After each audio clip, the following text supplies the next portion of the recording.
4 বছর রাজস্থানের হয়ে আইপিএল খেলে শেন ওয়ার্ন পেয়েছে মাত্র 9,50,00,000 টাকা। কিন্তু কাল যখন রাজস্থান রয়্যালস বিক্রি হয়ে গেল বা রাজস্থান রয়্যালসকে নতুন মালিক কিনে নিল, তখন সেই মালিক 460 কোটি টাকা দিল শেন ওয়ার্নকে। এখন কেন দিল সেটা হচ্ছে এই ভিডিওর মাধ্যমে আমরা আলোচনা করছি।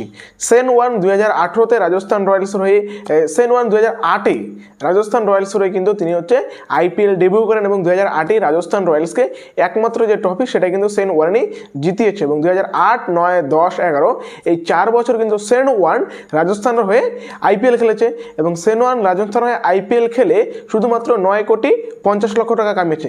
কিন্তু শেন ওয়ার্ন চুপি চুপি লুকিয়ে লুকিয়ে রাজস্থান রয়্যালসের যে শেয়ার রয়েছে সেই শেয়ারের 0.75% কিন্তু সে নিজের নামে করিয়ে নিয়েছে। মানে রাজস্থান রয়্যালস থেকে 75 পয়সা, যেমন 1 টাকার 75 পয়সা, ঠিক তেমনই কিন্তু তাকে হচ্ছে 0.75 পয়সার শেয়ার হোল্ডার কিন্তু রাজস্থান রয়্যালস থেকে সে নিয়ে নিয়েছিল শেন ওয়ার্ন, এবং যারই মূল্য হলো আজ 460 কোটি টাকা। মানে 75 পয়সা ছিল সেই সময় ভ্যালুয়েশন, মানে 75 পয়সা, যার মূল্য আজ দাঁড়ালো 460 কোটি টাকা। শেন ওয়ার্ন তো বর্তমানে এই পৃথিবীতে নেই, তাই এই 460 কোটি টাকা পুরোটাই চলে যাচ্ছে শেন ওয়ার্নের পরিবারের কাছে এবং শেন ওয়ার্নের ছেলেপেলেদের কাছে। এবং এইটা সত্যিকার কিন্তু একটা মাস্টার স্ট্রোক, এবং পুরো ক্রিকেট বিশ্বই অবাক হয়ে গেলো যখন এই জিনিসটা কালকে সকলের সামনে উঠে আসলো। কারণ এইরকম কিন্তু ভাবনা চিন্তা এর আগে আমরা শুনতে পারিনি।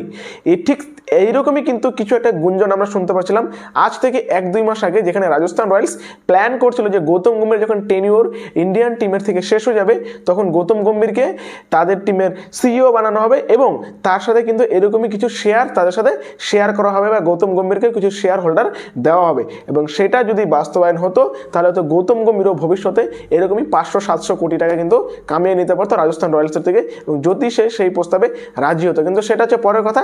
তার আগেই কিন্তু রাজস্থান রয়্যালস হয়ে গেল বিক্রি 15,300 কোটি টাকা বিক্রি হচ্ছে, সেটা আমরা সবাই জানি। 15,300 কোটি, এটা হচ্ছে হিউজ অ্যামাউন্ট, অনেক বেশি। এবং সেখানকার কিন্তু 460 কোটি টাকা পেয়ে গেলো হচ্ছে শেন ওয়ার্ন। এটাই হচ্ছে মাস্টার স্ট্রোক। এখন হয়তো ধীরে ধীরে আরও দিন যাবে, আরও হয়তো এগুলো জিনিস খোলাস হতে পারে যে এরকমই শেন ওয়ার্নের মতন হয়তো আরও কোনো বড় প্লেয়ার যারা ফ্র্যাঞ্চাইজির অনেক কিছু দিচ্ছে বা ফ্র্যাঞ্চাইজিকে অনেক বেশি এগিয়ে নিয়ে যাচ্ছে, তাদের ক্ষেত্রেও কিন্তু এমন কিছু হতে পারে। তা না হলে কিন্তু কোনো প্লেয়ার নিজের হাঁটুর ব্যথা নিয়ে, কোমরের ব্যথা নিয়ে শুধুমাত্র 4 কোটি টাকার জন্য আইপিএল খেলতে আসবে না, সেটা আমরা এখন আন্দাজ করতেই পারছি যে এর পিছনে কিন্তু অনেক বড় রাজনীতি রয়েছে বা এর পিছনে কিন্তু অনেক কিছু খেল হচ্ছে, যেটা শুধুমাত্র আমরা টিভির পর্দায় দেখি।